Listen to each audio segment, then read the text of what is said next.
সৰুতে এম হুছেইনৰ মেজিক চাইছিলোঁ। এম হুছেইন ডাঙৰীয়া যাদুকৰ যাদু সম্ৰাট, মই যি ক'ম সেইটোৱে হ'ব, যি দেখাম সেইটোৱে দেখিবা, এনেকৈ কৈ পেলাই সকলোকে মোহাচ্ছন্ন কৰি থৈছিল। যেতিয়া ওলাই আহোঁ তেতিয়া আচল কথাখিনি গম পাইছিলোঁ। সেই গতিকে মুখ্যমন্ত্ৰীয়ে এতিয়া তেনেকুৱা পৰিৱেশ এটাই সদায় হৈ থাকিব বুলি ভাবিছে। বাস্তৱটো ইয়াতকৈ বহুত বেলেগ।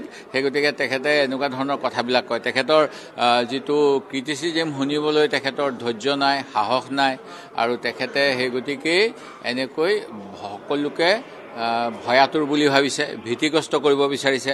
স্বাধীন প্ৰতিদিনে যদি কিবা বেয়া কথা উন্মোচাই দিয়ে, এতিয়া আজি আমাক কৈ আছে সদনৰ ভিতৰত যে কোনো দুৰ্নীতি নহয়, জেম পৰ্টেল, যিকেইখন গুৱাহাটীত যে জাবৰ তুলিবলৈ কিনিছিলে 50 লাখ টকাৰ গাড়ীকেইখন 1,20,00,000 কিনোতে এইটো দুৰ্নীতি হ'ল নে কি হ'ল, এইটো কাৰ পকেটত গ'ল, সেইবিলাক কথা মুখ্যমন্ত্ৰীয়ে ক'ব লাগে। সেইবিলাকতো কোৱা নাই। সেই গতিকে দুৰ্নীতি য'ত কৰিব লাগে ত'তেই কৰি আছে। এনেই দেখাইছে যে দুৰ্নীতি নহয়, আচলতে এই চৰকাৰখনৰ দিনত দুৰ্নীতি বহুত হৈছে।